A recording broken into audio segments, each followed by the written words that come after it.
നേരത്തെ എത്തിയ കാലവർഷം നേന്ത്രവാഴ കർഷകർക്ക് നൽകിയത് തീരാ ദുരിതം.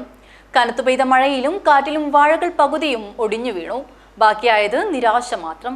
നേരത്തെ എത്തിയ കാലവർഷം നേന്ത്രവാഴ കർഷകർക്ക് തീരാ ദുരിതമാണ് സമ്മാനിച്ചത്.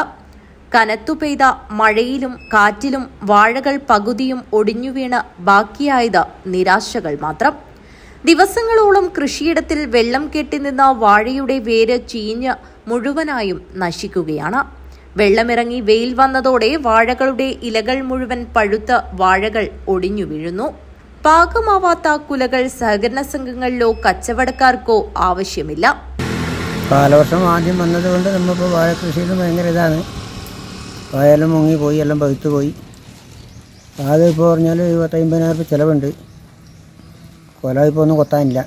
അതൊക്കെ ഇപ്പോൾ 1 കിലോ കായ് പോലെ 17 രൂപ തോലെ കിട്ടുന്നുണ്ട്. എങ്ങനെ നഷ്ടം? നമുക്കൊരു 60,000 രൂപ ഇപ്പോൾ നഷ്ടം വന്നിട്ടുണ്ട്. ഒരു 70 വായ 75 വായ വെച്ചിട്ടു.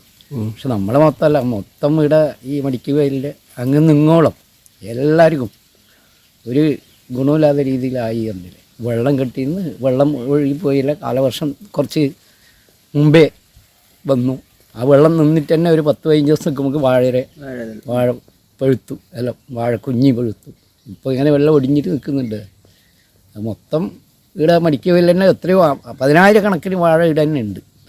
മടിക്കൈ, മണക്കടവ്, നാദക്കോട്, കണിച്ചിറ, കക്കാട്ട്, അരയി തുടങ്ങി വിവിധ പ്രദേശങ്ങളിലായി 10,000-ഓളം നേന്ത്രവാഴകൾ നിലംപൊത്തി. മടിക്കൈ വയലിൽ Kannadath Chandran Kayakkeel, Shaiju Neerali, Rajesh Neerali, Narayanan, Moidu Thoyammal, P Ibrahim, P K Madhu, Nasar, Iqbal എന്നിവരുടെ വാഴകളാണ് നശിച്ചത്. ബാങ്കിൽ നിന്നും വായ്പയെടുത്തും കടം വാങ്ങിയും കൃഷി ആരംഭിച്ച കർഷകർ ദുരിതപ്പെയ്ത്തിൽ കടക്കെണിയിലാവുമോ എന്ന ആശങ്കയിലാണ്. വിളവിന് പാകമാവാത്ത വാഴകളാണ് നശിച്ചവയിലേറെയും. കാലാവസ്ഥാ വ്യതിയാനം കനത്ത തിരിച്ചടിയാണ് കർഷകർക്ക് നൽകിയത്. ഒരു വാഴയ്ക്ക് 500 രൂപയോളം ഉൽപാദന ചിലവുണ്ട്. മൂപ്പെത്തി വെട്ടി വിൽക്കുകയാണെങ്കിൽ ചെറിയ ലാഭം ലഭിക്കുമായിരുന്നു. നേരത്തെ എത്തിയ മഴ നേന്ത്രവാഴ കർഷകർക്ക് സമ്മാനിച്ചത് ദുരിതം മാത്രമാണ്. News bureau, Kanhangad.